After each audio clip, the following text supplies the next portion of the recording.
sobrang tagal nyo na ng partner nyo. As in like years. Tapos akala mo kilalang kilala nyo na yung isa't isa. Then one day, biglang may na-find out kayo dun sa partner nyo na hindi nyo ine-expect na ganun pala siya or ginawa niya yon. Will you still accept that person kasi nga matagal naman kayo at mahal mo naman siya? Or magagalit ka kasi feeling mo nagsinungaling siya sa'yo? But the thing is, sabi niya, hindi naman siya nagsikreto kasi hindi mo naman tinanong. Hindi rin nagsinungaling kasi nga wala ka naman tinanong about it. Realistically, ako magugulat. Pero at the same time, feeling ko fair enough naman na hindi ko siya natanong and there's no conversation that will be mabubuksan because of it. I guess I will take the time to process it. Pero kung yung hindi pa naman siya against sa prinsipyo ko and syempre matagal yung pinagsamahan namin, I think we can process it naman together. Tatanggapin mo pa rin siya. Yes, kung kaya. Ayoko yung may nalalaman ako galing pa sa iba. Regardless if tinanong kita or ano. I mean, kung mag-partners tayo, tapos ang tagal na natin, di ba dapat parang best friend natin yung isa't isa? Oo, so dapat sinasabi nila, kahit itanong man o hindi. Oo, kumbaga parang, okay,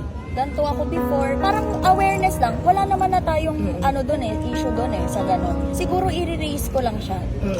Pero hindi naman ako to the point na magagalit siguro. Depende sa lalim ng thing na yon.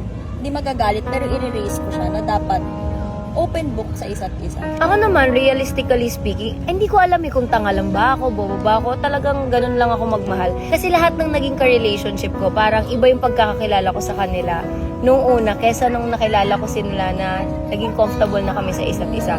But eventually, hindi naman ako nag-aas, hindi ako nagalit. Parang kusa siyang tinatanggap ng sistema ko na, eto na, mahal ko so kung ano ka, Yan na yun. I love you na lang, mama chup-chup.